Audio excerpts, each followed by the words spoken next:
Taylor, Franceen, and the hammer. Taylor, across the street from us, was a funny little kid. Anyway, he was just, man, I don't know if he was 3 or 4 or 5 or 6. I can't remember how old he was. 8, I have no idea. But he had a hammer. One time he was over at Francine's house, and Francine has rocks on her fireplace, around her trim of her house. And he's over there pounding on the rocks. And she's down in her house, and she hears this pounding.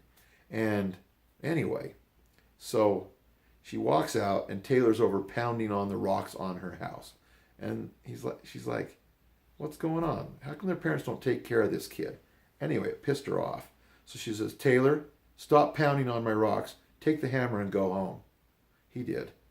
So a few minutes later, he comes over and he's pounding on the rocks again. And she's like, what the heck? She goes out there and says, Taylor, what are you doing?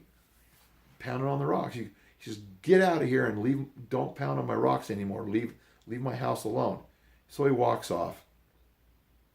And I can't remember, she said, if Brad was over there just kind of doing whatever, and he wasn't stopping her from, Brad, his dad, wasn't stopping Taylor from doing that.